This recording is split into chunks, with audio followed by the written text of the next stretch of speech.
mu buryo buciye bugufi ndaza gusoma imirongo myinshi yo mu butumwa bwiza. Ubwo nagombye gusoma inshuro zibiri sinabishoboye, ariko murazi iyo tuje hano si kugira ngo twerekane umugambi tuba twateguye imbere y'igihe, ariko tuza hano kugira ngo twemere kurongorwa n'Imana mu byo dukora byose. Kwa Mungu iziriki nasomye ijambo uno munsi sinigeze ndaryibazaho igihe navuga ku gicaniro. Ubu rero neza neza hano ku gicaniro hanjemo iciyumviro cyo muri Samuel wa kabiri igice cya 24 ni ijambo ridasanzwe. Hano muri Samuel kabiri 24 ku murongo wa 18 haranditswe,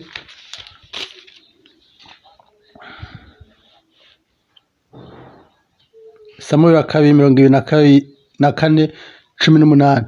Uwo munsi nyene Gadi aja kuri Dawidi aramubwira ati, duga wubakire Uhoraho igicaniro ku mbuga ya Arawuni umunyebusi.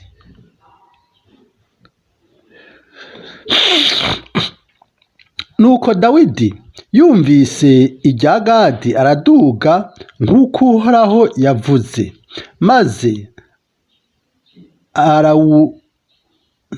Arawuna agize ngo araraba abona umwami n'abantu baza iyari. Arawuna arenga irembo akubita inkoro hasi imbere y'umwami aramwunamira.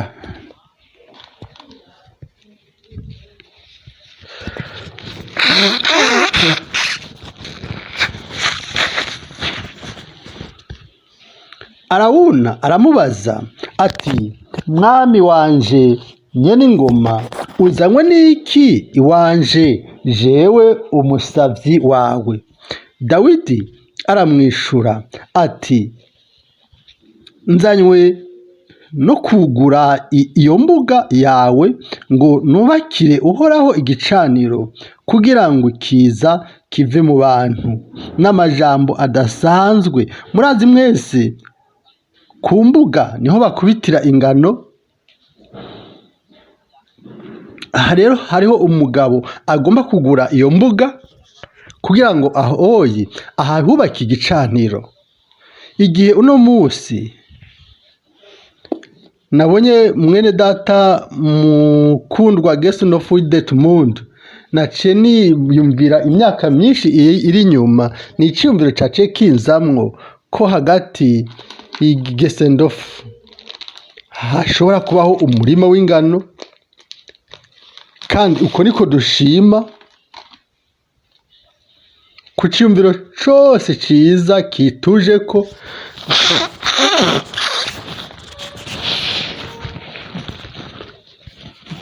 n'umurima,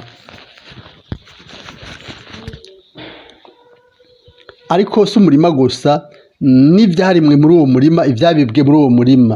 Turizera yuko umwami wacu yariwe rubuto rw'ingano rwaguye mu ivu, kandi yaravuga ati, iyo urubuto rw'ingano ruguye mu ivu rudapfuye ruca ruguma ari rwonyene, ariko iyo rupfuye ruca rwama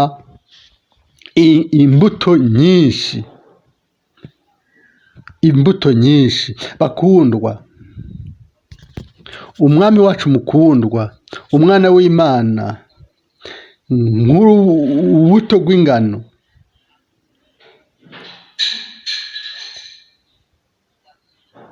yaje kuri ino isi, kandi kuri iyi si yari munsi y'umuvumo. Yatanze ikiguzi, yaguye kuri ino si ariha ikiguzi kugira ngo ashobore kwimbura umwimbu w'ingano nk'uko natwe muri twebwe twatwaye ishusho y'Adamu wa mbere, tuzotwara kandi n'ishusho ya Adamu wa kabiri. Kandi Dawidi kuri iyo mbuga yagomba kuhubaka igicaniro. Bakundwa bene data, iryo ni ibanga rikomeye. Umwe wese arashobora gukubita ingano, arashobora agahura ingano, ariko kubaka igicaniro c'Imana mu gihe co kugenya ku mbuga, ico n'ikindi kintu. Tuno munsi turiko turavuga neza ibyo kubaka igicaniro. Ndafise amashimwe ko abo bantu b'Imana bari barongoyewe na Mpwemu Yera. Dawidi yari umwungere, nk'umwungere iyo yashobora kuba yakoze mu buryo bw'umubiri, yari kugenda ahantu hari ikibuga ciza, ikibara ciza, ati ko ndi umwungere reka ngura ico kibara ciza. Ariko oya, siko yakoze. Yarongowe na Mpwemu Yera. Hariho ikiza mu bantu, kandi abantu yari yagize yaharuye bariko barapfa. Ubu rero yagomba kugura imbuga ngo ayubake ko igicaniro c'Uhoraho, kugira ngo ashobore kuzuza ubwoko bw'Imana. Aho rero niho hagomba kugenwa umwimbu. Mu gihe twasoma mu butumwa bwiza bwa Yohana, neza ijambo ryose rituza ko ridukorako, ni cane aya majambo hano Yohana 3:33, ngo wakiriye iyo ntahe yiwe yemeje ko Imana ari y'ukuri, kuko uwo Imana yarungitse avuga amajambo y'Imana, kuko Imana ntimuha mpwemu ku rugero. Bakundwa, mu by'ukuri warungitswe n'Imana avuga neza amajambo y'Imana, kandi uwagenewe n'agakiza n'Imana azokumva amajambo y'Imana, kandi amajambo y'Imana imisi yose azokora igikorwa ico Imana yatumye gukora. Amaso yanje neza yaciye abona ku gice ca 4, kandi kubw'ivyo ikiciyumviro naco caciye kinzamwo co mw'aya majambo ayo nari nasomye ubushize iziriki. Hano mu butumwa bwiza bwa Yohana igice ca 4 haranditswe guhera ku murongo wa 33.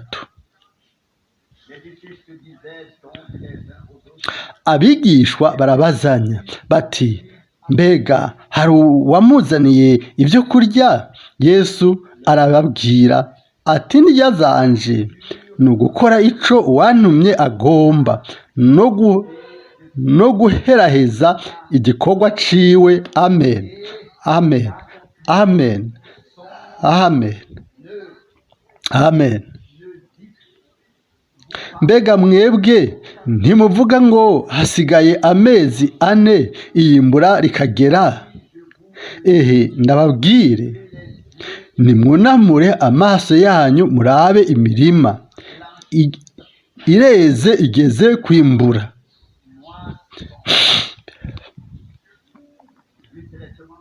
Mu buryo bw'umubiri, abigishwa bashobora guca urubanza bakaraba, bakabona ingene umwimbu uteye imbere, ngo harasigaye amezi 4 hanyuma habe iyimbugwa. Umwami wacu ntiyaje ngo yimbure mu buryo bw'umubiri, ariko yaje kwimbura mu buryo bw'impwemu, kuko atakubiba. Hano haravuzwe ngo nimuzamura amaso murabe imirima iriko irera igeze kwimbugwa. Mbega umwami wacu uno munsi yovuga iki? Neza yovuga amajambo nk'ayo, ayo yavuze kera ati, nimunamura amaso murabe. Iyo turavye ko uno munsi Imana iriko yugurura imiryango gushika ku mpera z'isi, mbere ntitwoshobora no kubakwa kwizera ibyo Imana ishoboye gukora biratangaje cyane. Imana yacu ifise ububasha butagira imbibi, ishobora kugurura imiryango, kandi uko nimba ari ukugomba kwiwe, ijambo ryiwe rirashobora kugenda gushika ku mpera zine z'isi. Amen. Hano sindabivuga, nta muntu n'umwe abizi kugeza kuno munsi, ariko itariki 18 z'uku kwezi natumiwe i Londres kugira ngo hariya hamwe na BBC n'abandi bantu bose tuzobe dukoranye kugira ngo tubone mbega hari amahirwe ayahe yoshoboka, kandi mbega kuri satelite turashobora ku isi yose gutangaza tugakwiragiza ijambo ry'Imana. Ntaco jewe nigenera, nemeye gusa ubwo butumire, nzogenda gusa. Amasengesho yacu n'ivyo dusaba ni Mwami, ukugomba kwawe kuranguke ku isi nk'uko biri mu ijuru. Twe ntituri abantu abana baza ku Mana yacu ngo bemere baronke impano ibyo oya, turagomba kuba abahungu n'abakobwa b'Imana mu buryo bw'impwemu, abantu bakuze bashobora kuvuga ngo ibyo kurya vyanje ni ugukora ukugomba kuwantumye. Turahazi ko muri Matayo 24:14 umwami wacu yaravuze ati, ubu butumwa bwiza atari gusa ubutumwa bw'ubwami, buno butumwa bw'ubwami buzotangazwa mu isi yose kugira ngo bushobore gushinga intahe mu mahanga yose, aho hazoca haba umuhero. Mu by'ukuri nta mashirahamwe y'amaradiyo canke amateleviziyo ku isi ayogeranywa na BBC y'i Londres. Si bya bihugu gusa 49 byo muri Commonwealth bya Bwongereza, ariko hari n'ibindi bihugu byinshi byumviriza kandi bikaraba ibivugwa harya muri BBC canke ibyerekanwa. Mbega Imana iyo twugura umuryango aho twesha twinjira neza tukashikayo, kandi tuzokoresha inkomezi zacu zose hano. Aha, izi ni inkomezi nyinshi tuzoba tuzi tuti ni inkomezi za nyuma. Ntidufise isoni z'ubutumwa bwiza bwa Yesu Kristo, kandi ukuri kose kwa Bibiliya uko Imana yahishuye ntitubifitiye n'isoni navyo nyene. Natwe ntituvuga ubutumwa, mbega tutavuze ubutumwa ninde ubundi yobikora? Imana ishobore guha ubuntu abantu bose. Iryo ni ryo sengesho ryacu muri buno butumwa bwiza. Raba kuri Yesu. Hano tumaze gusoma, nimurabe, nimunamure amaso, murabe imirima imaze kwera, igeze kwimbugwa. Mu butumwa bwiza kubwo upapuro rwa 5 turizera ko ubwo butumwa bwiza nyene nk'uko buvugwa neza neza muri Bibiliya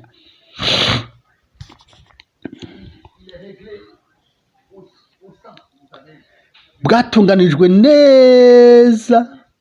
Kuko murazi umuntu yamaze kurasa akarasa haba hariho imizingi myinshi, ariko agomba kurasa hagati neza, atari buryo canke ibubafu canke hepfo canke haruguru, ariko atumbereza neza mu kaburungu ko hagati. Hagati niho neza niho hahambaye, atari gusa kurasa, ariko kajya kaburungu ko hagati mu mizingi suwari wese ashobora kuhagema, sumu wese yohatumbereza akahagema. Hano aravuga rero ati, bitumbereje neza muri kaya kaburungu ko hagati. Nimba inko wayiregeye neza ukaba wayitumbereje ikagema hajya hagati neza, ahantu akagemaho ubwa mbere n'ubwa kabiri uzohagema, n'ahandi hose uzoguma urasa, iyo nko watumbereje neza izohagema. Niko Mwene Data Frank yavuga.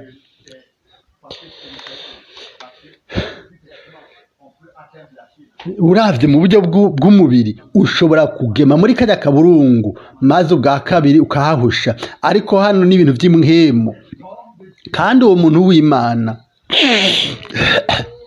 yarafatanije neza n'ivyaremwe, yakurikiza uburorero bwo mu vyaremwe kugira ngo atwereke ibintu mu buryo bw'imhemu imbere y'amaso yacu, ashobore kuvuga ati si ukugema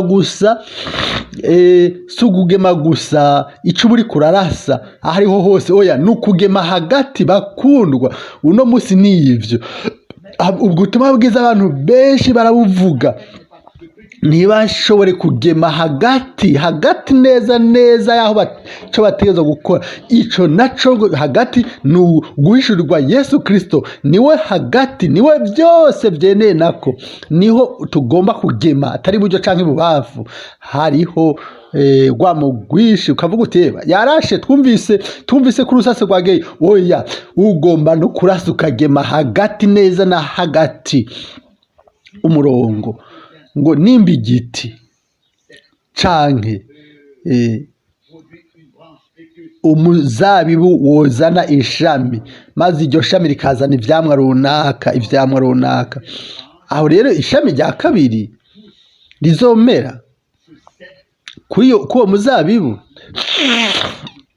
rizozana naryo nyene ivyamwa nka vya bindi vy'ishami rya mbere. Bakundwa bene data n'abashiki bacu, aka niko karo umwami wacu Yesu Kristo muri Yohana 15 niko aduha, aravuga ati mu buryo buciye bugufi ngo jewe ndi umuzabibu, data niwe nyinawo, kandi namwe muri amashami, kandi ishami ryose muri jewe ryama ivyamwa nzorituturira ndarikorere kugira ngo ryame ivyamwa vyinshi.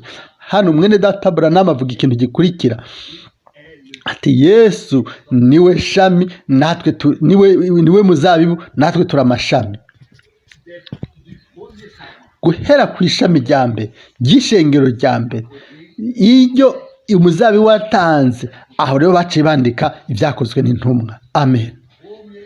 Iryo shami rya mbere ryabatiza mu izina ry'umwami Yesu Kristo, bari bafise Imana nzima hagati yabo, muri bo hagati yabo, kandi bakora vya bindi nyene ivyo yari yakoze hagati yabo igihe we ubwiwe yagendera kuri ino si.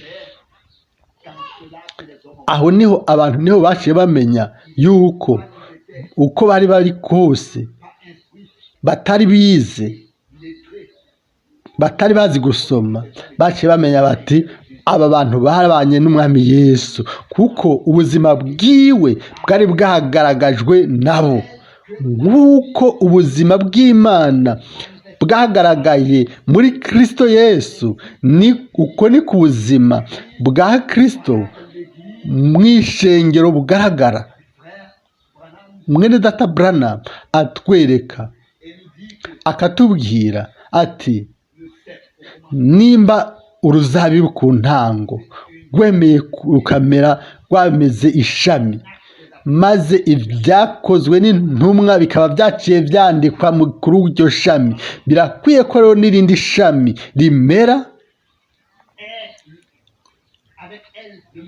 hamwe n'iryo shami rya kabiri rigomba naryo nyene kuzana ivyamwa nk'ivyo. Na twebwe twese nano matangazo dushirwa mu gutaka tukavuga tuti mwami twize nka bene data ku ntango nk'uko ngene bizeye, natwe turiteguye ngo twakire ico ugomba kuduha, ushobore gutanga muri twebwe, usohoze uno munsi ivyo bintu nk'uko wabikoze kera. Ninde yizera ko Imana izobikora? Jewe ndi 100% ndafise ubushizi bw'amanga bw'ivyo. Imana itegerezwa kubikora kuko yarabisezeranye kandi izobikora. Ubu rero hasubiye kuza kandi karorero akumwe wese agomba gutahura. Nk'uko nabivuze ni uko bimeze. Muri jewe yaba nari mfise impwemu ya Beethoven no kwanditse umuziki, nimba Beethoven yoba ari muri jewe nobaye nka Beethoven, yaba Shakespeare yari abaye muri jewe nociye mba nkawe, nociye nandika ivyese n'ibindi vyese nk'uko Shakespeare nawe yoba ari muri jewe. Ariko nimba Kristo abaye muri jewe, hano tuje kure ku kindi kintu.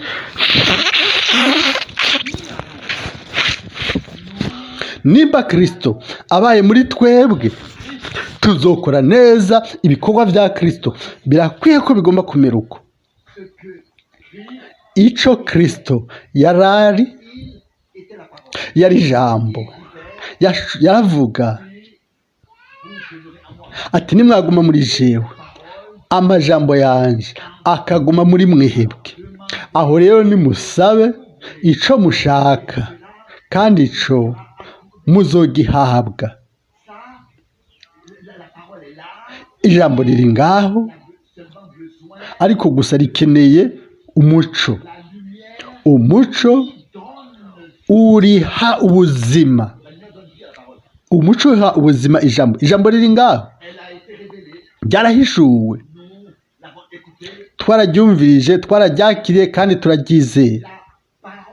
Ijambo riri ngaho, ariko umuco ugomba kurigaragaza ukariha ubuzima. Ubu rero ndagomba kubabwira ikintu, umurongo gushika ubu sinawe bwakibabwire.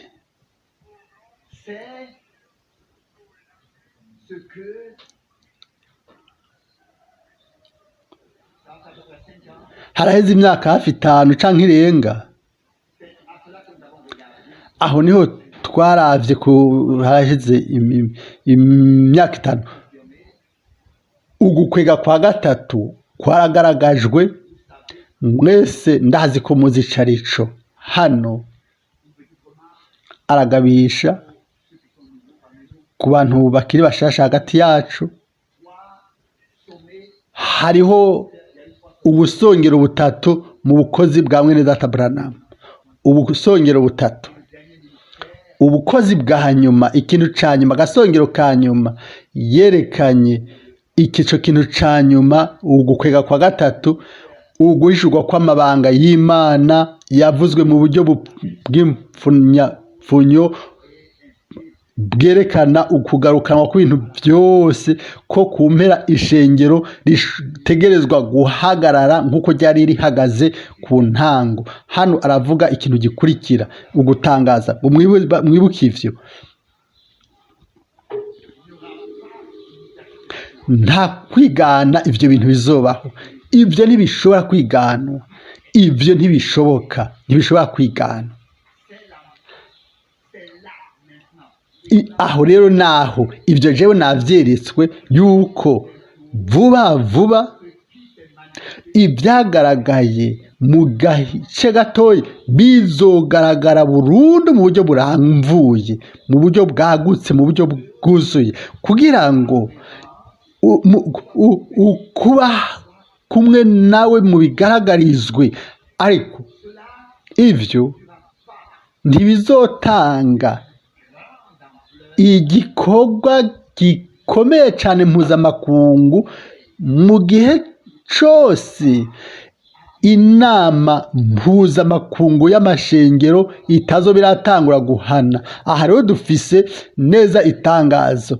Turazi yuko hari ubwigoro bwinshi buriko burakorwa, maze igikorwa cyose cyo mu banyamadini bariko barakora ngo baronke idini rimwe mpuzamakungu ruri munsi y'Uburoma.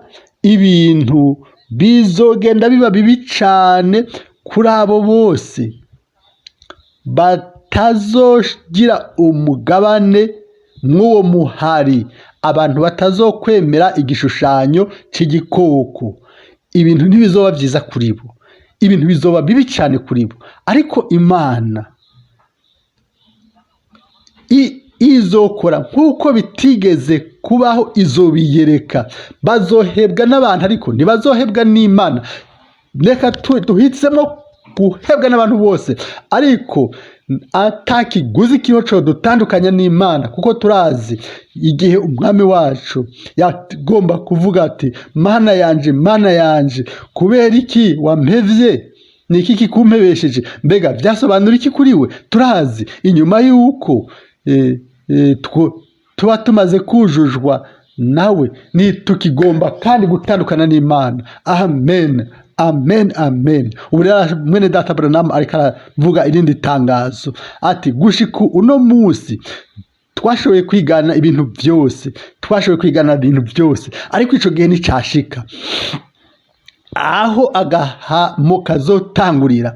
Aho rero ibyo mwabonye mu gahimba gato muzoca mubibona bigaragara mu bushobozi bwose. Haleluya.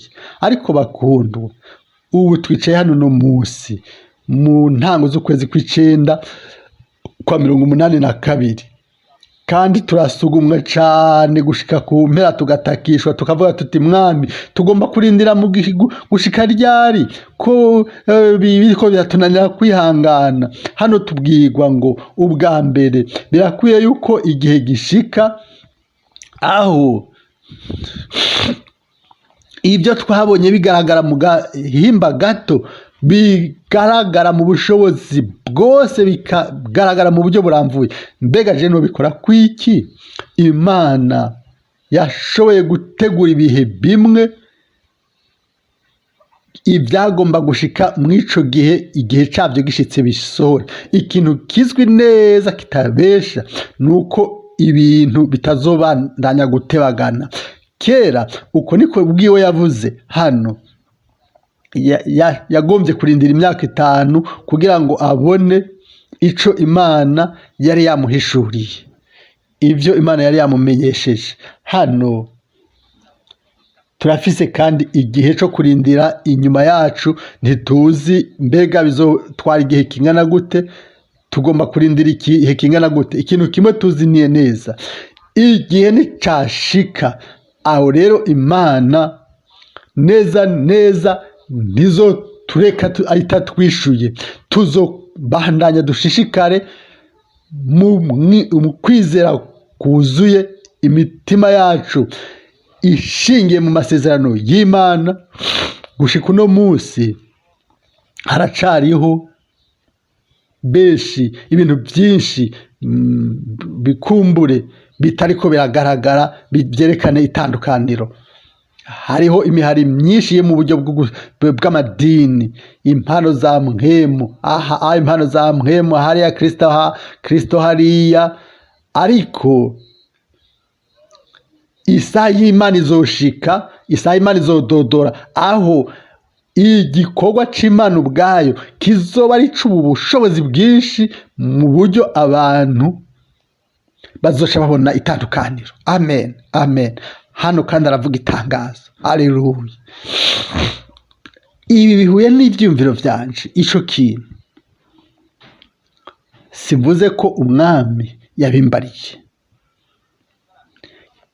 nikizoba ari ikintu aho ukwizera ko kuzamurwa bizoca bizera, bizoca bishikira. Aha rero ni murabe, raba ingene ibintu bizogenda. Ubwa mbere hazoza agahamo, uguhamwa kuri abo bashibuye umuhari wa Antikristo n'imikore ya Antikristo.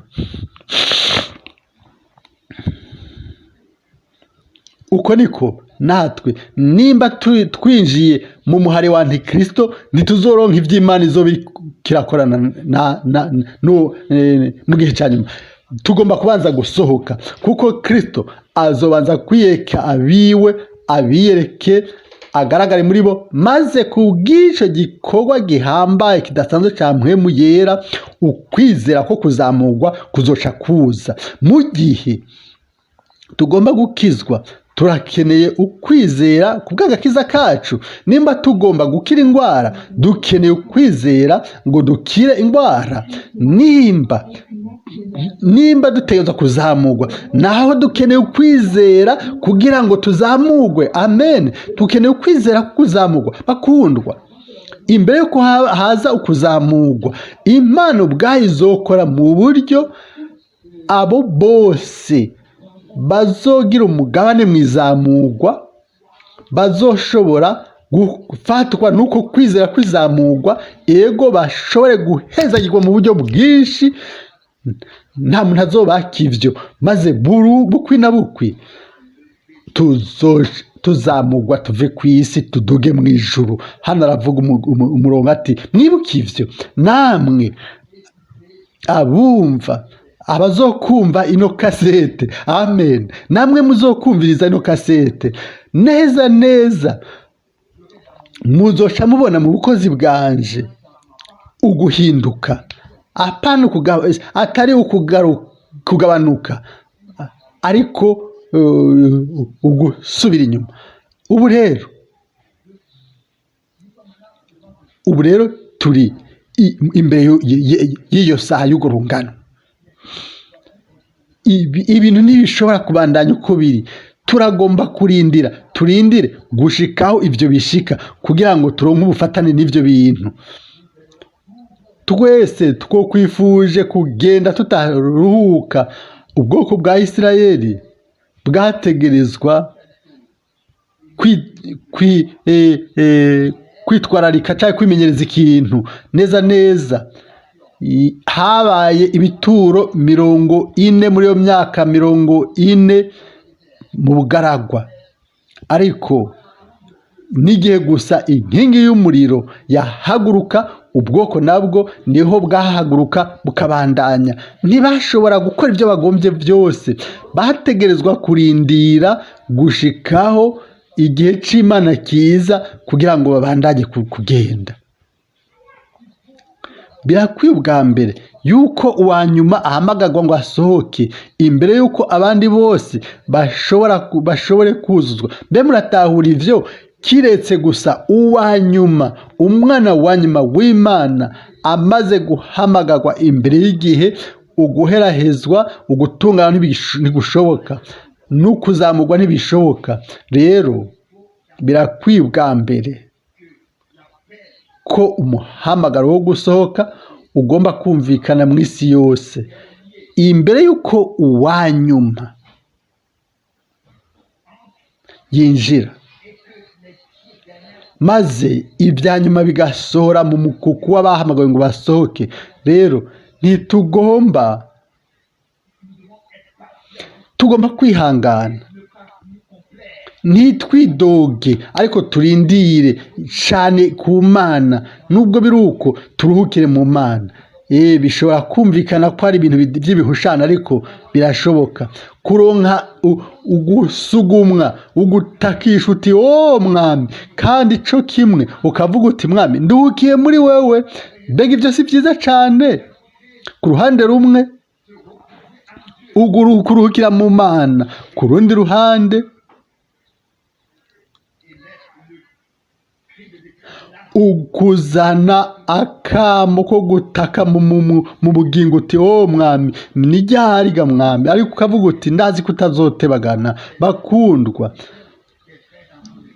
iyi niyo mero y'abana b'Imana bukuri. Ntibahagarika umutima ngo binyugute bakora ikintu c'uku bwabo, ariko binjire mu kuruhukira mu Mana, barindire gushikaho Imana ikora ikintu. Hano haravuzwe kandi umurongo, abantu nkatwe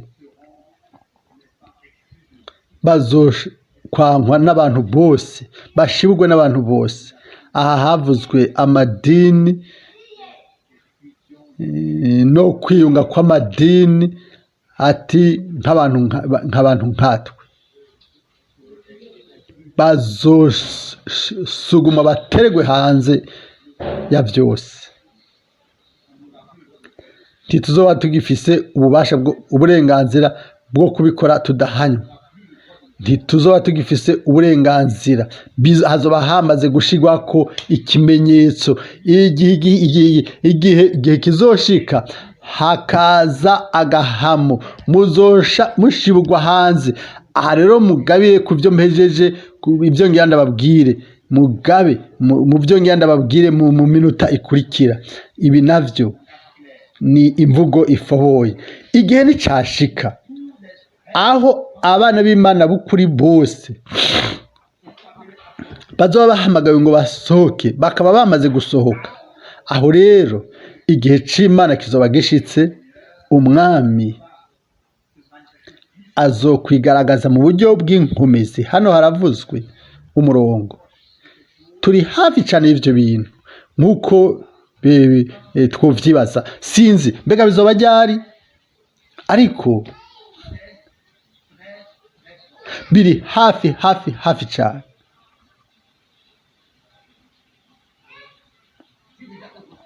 Nimba kera hari haravuzwe, aha hari mu kwezi kwa 12 mu 63, uno munsi twovuga iki? Mu mwaka wa 82. Ibintu byarashoboye kutwara vyegereye cyane nk'uko gusumba uko byari biri mu 63. Reka rero uno munsi tuvuga ibidushimika yuko tutarindiriye ubusa, ariko tuzobona ugusohora kw'ivy'Imana yasezeranye. Ibi ni ivy'ukuri. Kinshasa nagize umwimenyerezo w'igikorane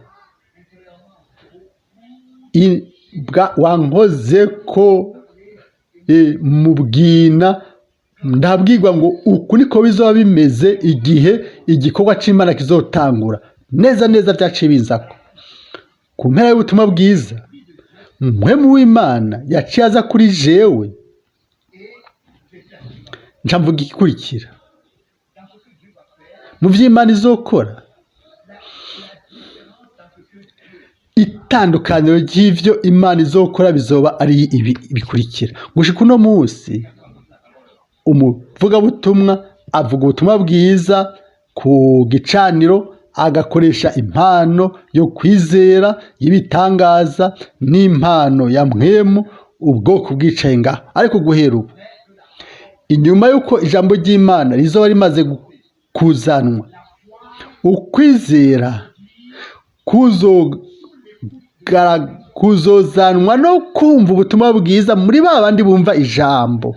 Ku mpera y'ubutumwa bwiza, Imana ubwayo izoca ikoresha izo mpano zitandukanye mu bazoba biteguye kwakira ikintu kuri we. Impano yo gukiza indwara, impano y'ibitangaza, impano yo kwizera n'ibindi. Imana ubwayo niyo izoca ikoresha izo mpano. Igihe navuga ivyo mundi musi y'uburongozi bwa Mpwemu Yera, sinzi ikintu caciye gishoboka gikoreka, nimba abantu amajana canke ibihumbi, ariko ubwo nyene muri ako kanya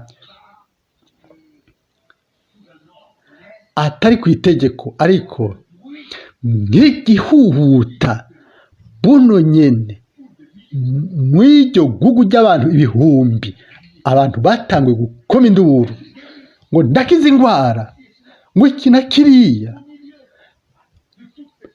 Mw'iryo gugu ry'abantu bari bakoranye, gushika uno munsi bose baciye abantu benshi bariko barakoresha impano za mpwemu. Ariko tuzogira imisi y'ijambo ryavuzwe. Ijambo rizovugwa, ukwizera kuzoca kuza mu mitima, impano zizoca zikoreshwa mu bantu bazoba bicaye ngaho. Imana ubwayo nizobikora nk'uko bizoyihimbara. Ivyo tuzoyivuga mwido nido igihe nicashika. Hano aravuga ikintu gikurikira, ugutangaza. Aravuga hano, sinzokwicwa n'ubusaza kiretse nishwe nkuweho canke nka ku buzima mu bundi buryo. ariko nzokwicwa, sinzopfa urupfu rw'ubusaza gushikaho umwami azogarukira. Ibyo ndabyizera. Ndashobora kuvuga ikintu kimwe ntari bwigere mvuga imbere y'ibihe byose. Ibintu byose nahishuriwe mu 33. Ibyo nahishuriwe, ibyo yambariye hajya ku ruzi mu 1933, nibyo ibyanditswe bivuga, byasohoye neza neza nk'uko yabivuga. Kumbure ko ntazobikora, ariko ubu butumwa bwiza nibwo buzokwerekana umwami Yesu mu isi. Nk'uko Yohana umubatizi yabaye integuza y'ukuza kwa mbere kwa Kristo, niko ubu butumwa buzoba integuza yo kugaruka kwa Kristo. Yohana yavuga ati, nguyu umwagazi w'Imana ukura ibyaha abari mu isi. Yerekanye Yesu.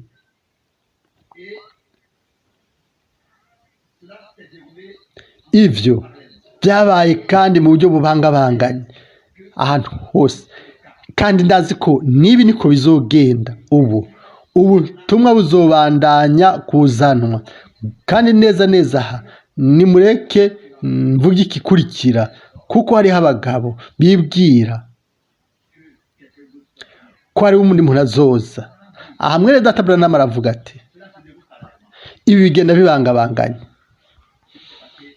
hamwe n'ibyabaye mu kuza kwa mbere kwa Kristo. Mbega inyuma y'uko Yohana umubatizi amaze kuzana ubutumwa akaba yateguye inzira, mbega hoba hari umuntu wa kabiri yasuye kuza gutegura inzira? Oya, Yohana umubatizi yabayeho gushikaho ubukozi bwe buherahezwa, maze aca aricwa kuko umugore yari yatambye neza. Maze umwami aca aravuga ati, nunsabe ikintu naho yoba igice c'ubwami bwanje.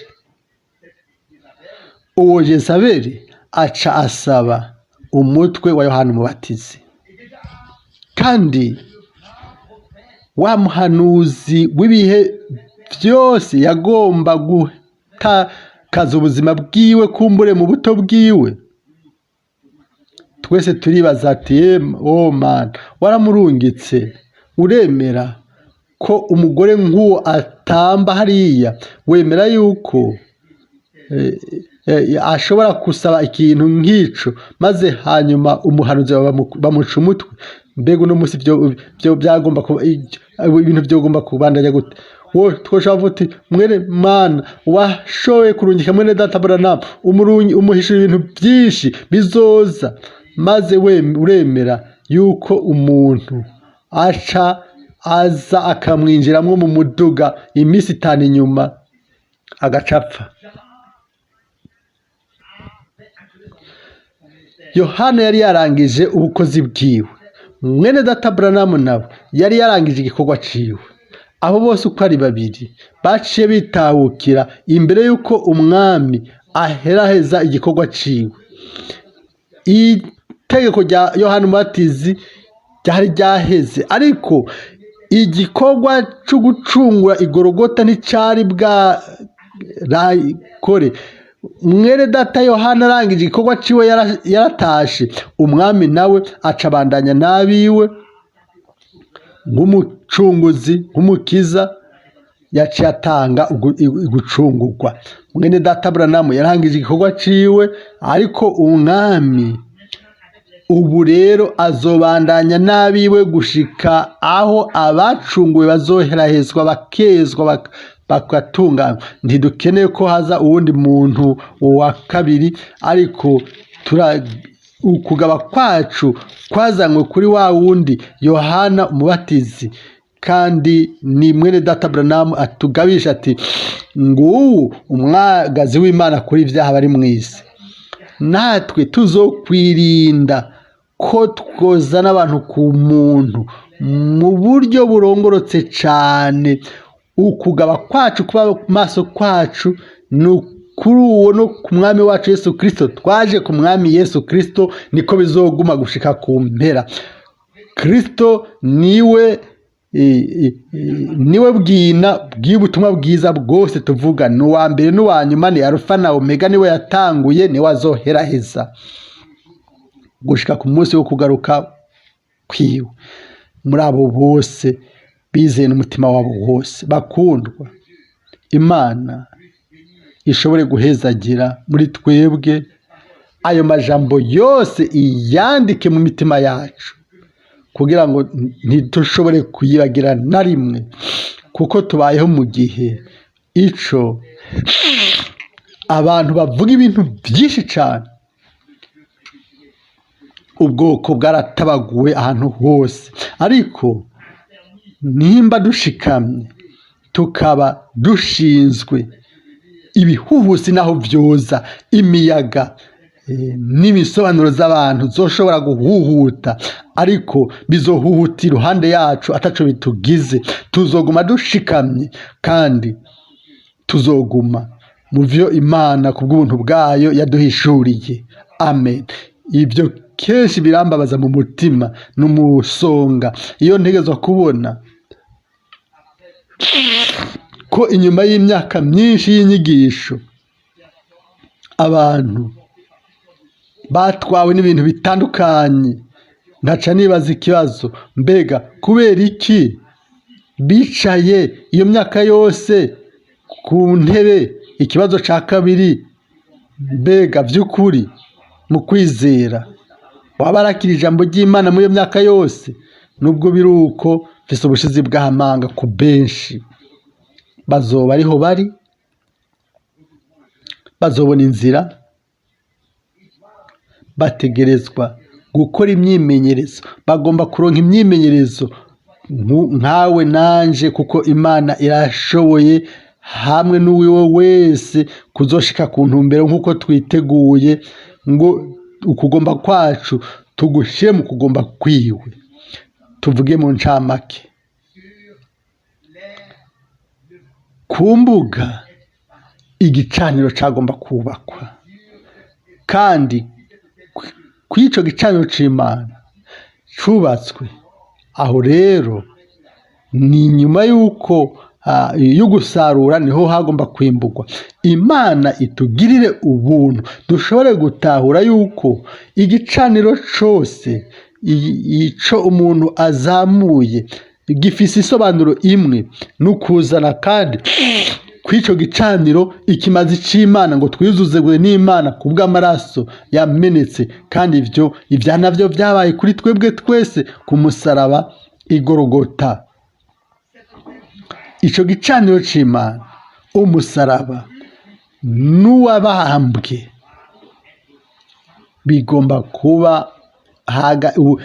bigomba kuba ubutumwa bwiza mu gihe cyo kwimbura.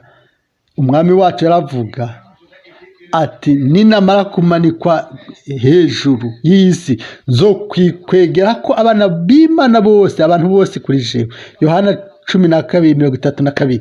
Si wowe uzoba bakwega, si jewe, ariko we ni wazokwikwegera ko abantu bose, kandi ubakwega bumva ijambo ryiwe bakamuzako, aba ni wabahamagara n'umutima wacu wose. No musi turagomba kuza kuri we tuvuge tuti, oh Mana, ngubu ubuzima bwanje warabucunguye n'ikiguzi kinini, umfate wese nk'ukundi, umpezagire mu mwuzuzo w'ubuntu bwawe.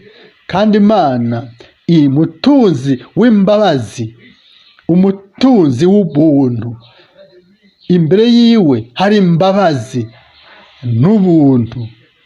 Nico gituma tuza kuri we kugira ngo dushobore kwakira imbabazi n'ubuntu. Imana ibahezagire mwese. Amen. Turahaguruka kubw'amasengesho.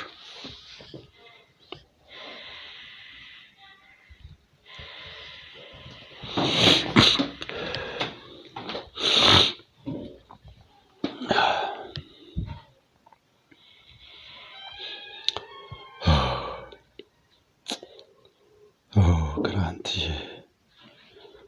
Haleluya.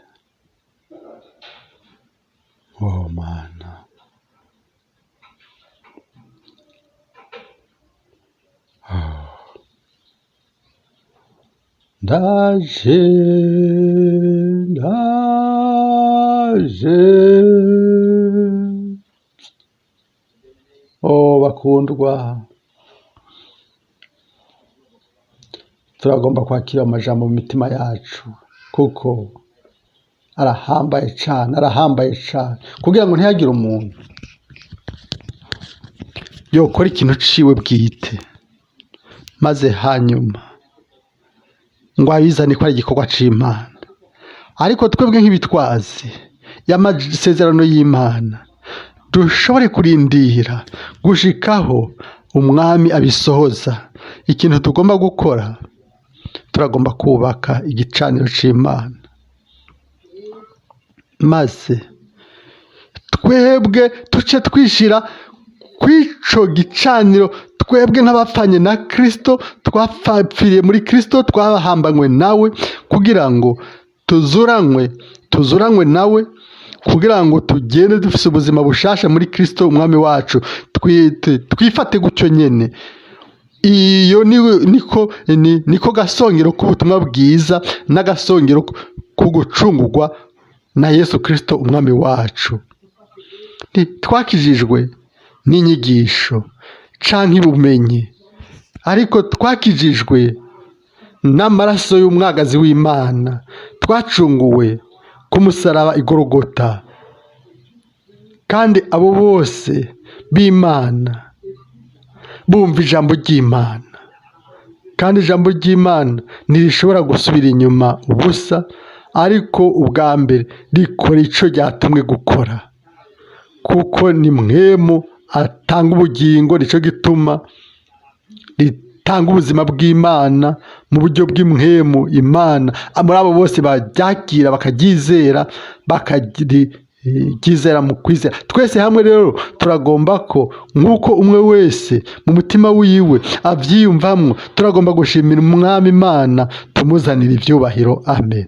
Mwene data rusuze ndakwinginze, oh Mana yaje, data wo mw'ijuru, turagushimira umutima wacu wose no kuri ino saha yo kuno muhingamo n'ijambo ryawe ryazanywe. Mwami, turazi ko ijambo ryawe ari mwemu kandi ahisha n'ubuzima. Ico wavuze Mwami, ico uzogisohoza, uzogishitsa, ntaco vyoba bitwaye mbega ryari wabivuze. Nimba haheze imyaka 19 canke haheze imyaka 1000, Mwami, ico akanwa kawe kera kavuze bizosohora, uzobisohoza. Nihashimwe hashigwe hejuru izina ryawe ryera, o Mwami, mu gihe wewe wahisemwo, ico wacaguye ukagena. Natwe turashima kubw'ivyo yuko watwibukije ivyo, ko Mwami isaha n'igihe biri ngaho, tukaba tubona ingene ibintu byose biriko birasohora, hamwe n'ukwiyunga kw'amadini n'amashirahamwe mpuzamakungu y'amadini. Turabona ingene biriko birasohoza. Ibintu byose byagomba gusohora gutyo, kuko utabesha. Warabitangaje imbere y'ibihe, haraheze imyaka 20 inyuma yacu, maze tumaze kuvyumva mu butumwa bwiza, ariko uno musi turiko turabibona. Oh Mana, nimba tutashobora kwizera ivyo, amaso yacu rero bacugaye, udushuhe Mwami, amaso yugurutse n'amatwi yuguruye n'umutima wuguruye. Oh Mana yanje, turabona kandi ibintu biriko birasohora mu misi yacu.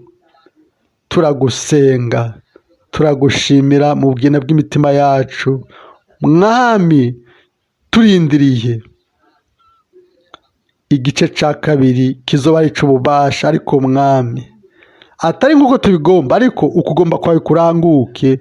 Nihashimwe izina ryawe ryera. Ivyumviro vyacu tubishize ku ruhande, ukugomba kwawe Mwami gushobore kubona ikibanza ca mbere, gushobore kugaragare. Kandi Mwami, turagushimiye. Ntaco kindi twokora ni ukugushima. Dushire hejuru izina ryawe, kugira umugabane muri bino bikorane, ni mu ijambo ryawe, nushimwe wo Mana mwami, ntiwaduhevye ariko wamanutse hagati yacu dufata mu ntoke kugira ngo dushobore kumva ivyo bintu byose, tuvyizeye tuvyakire, dutahure ivyo byose. Niwakire amashimwe, niwakire ugusenga, niwakire ivyubahiro, wo mu bwina bw'imitima yacu. Ni turashima izina ryawe ryera mwami. Ndagusavye ku bwa mwene data mukundwa n'abashiki bacu, bene data bashiki bacu bagiriye ubuntu bwose. Ndagushimira ko bose baje kandi muri no weekend. Ndagushimira mwami, ushobore kubana nabo, ushobore kubahezagira, ubatani muhira mu migisha yawe. Nushimwe ibyubahiro no gusengwa kuri abo bose bataje mwami, nabo nyene uhure nabo bahezagire. O mwami, ubwoko bwawe bwose aho bari muri Afrika, uko biri kose, aho baba baje, ugira ubuntu, uhezagire hose ubwoko bwawe. Tugusavye no kube bana ba bene data n'abashiki bacu mwami, tuzanye mu mitwaro. O mwami, ushobore kubabohora mu ivyo bintu byose, bashobore kuryama neza mwami. Tugushize umwe wese mu biganza, n'abana na mushiki wacu, ba mushiki wacu Karine mwami, ashobore kubohoka rwose. Niwo mutwaro wawuzi, uri umwami ari hejuru ya byose. Nico gituma tukuzana ivyo bintu byose mu izina rya Yesu Kristo. Turizana umutima wacu wose yuko uzokora ibintu byose neza, kandi kuzokwishura iyo mitwaro yose. Nushimwe hejuru. O gloire, ubwiza bw'Imana yacu. Wemera ubwoko bwawe, n'abari hano bose, n'abari hagati yacu, n'abatarabohoka bagikeneye agakiza k'ubugingo bwabo, ubikore mwami imbere yuko bacererwa. Ugirire ubuntu bose. Niryo sengesho ryanje mwami. Turagusenga kubw'imiryango yacu, ku nzu zacu, ku bavyeyi bacu, ku miryango yacu, ku bana bacu. O mwami, ntihagire umuntu n'umwe yozimira mwami, bose bakizwe imbere yuko haba ukugara umuryango. Turagusenga, turashima izina ryawe ryera. Haleluya, amen, amen. Ibyubahiro byose tubiha umwami Yesu, kandi tuvuga ubutumwa bw'urukundo rwiwe, kandi tuvuga urukundo rwiwe. Ibyubahiro byose tubihe umwami Yesu, kandi tuvuga urukundo rwiwe.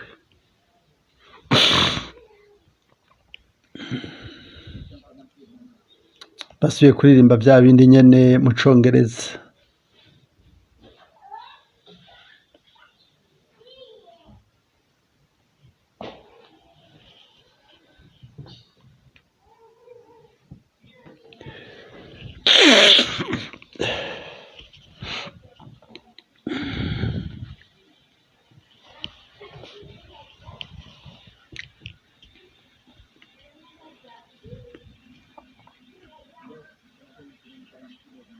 Igikorwa turimwo si igikorwa c'umuntu, ni igikorwa c'Imana. Nagomba kuvuga si ikintu gisanzwe hano hantu, ariko ni Imana yagombye kubimera gutyo. Niyo yaduhaye itegeko kuri mwene data kugira ngo isi yose mu by'ukuri arafise ko ibango rikomeye. Ibi ntibyavuye kuri ibi, byavuye ku Mana nzima y'ububasha bwose, iri muri byose, ishoboye byose. Yego, izi byose ingene igomba kubirongora n'ingene izorongora ibintu. Kandi si igikorwa c'umuntu, oya, ni igikorwa c'Imana.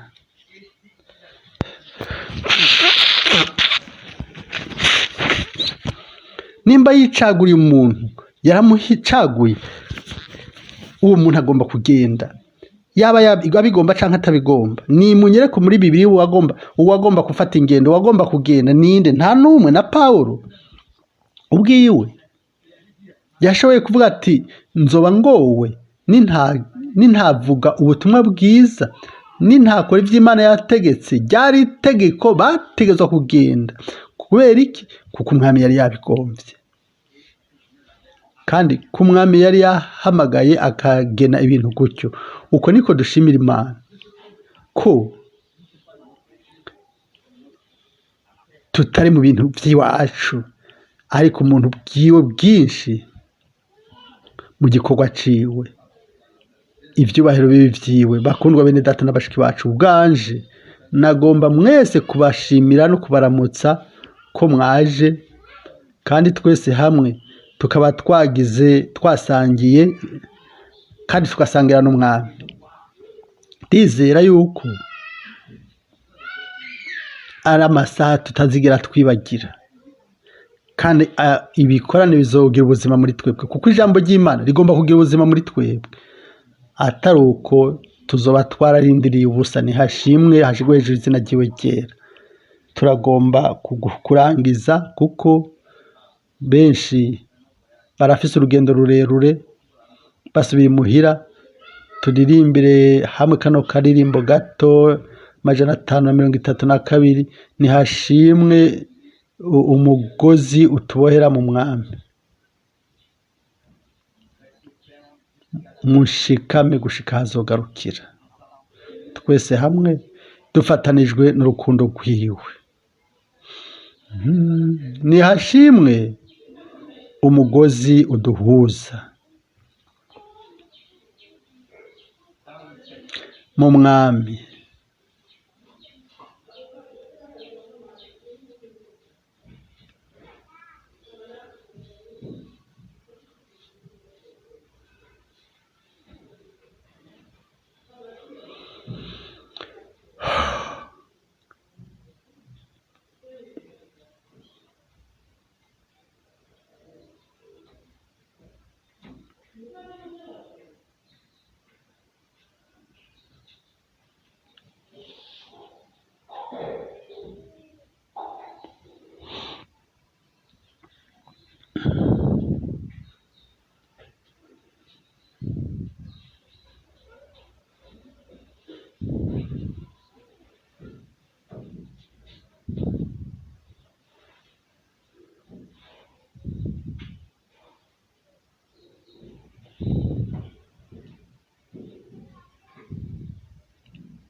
Tugume dufatanye no mu mibabaro no mu munezero gushika hazogarukira.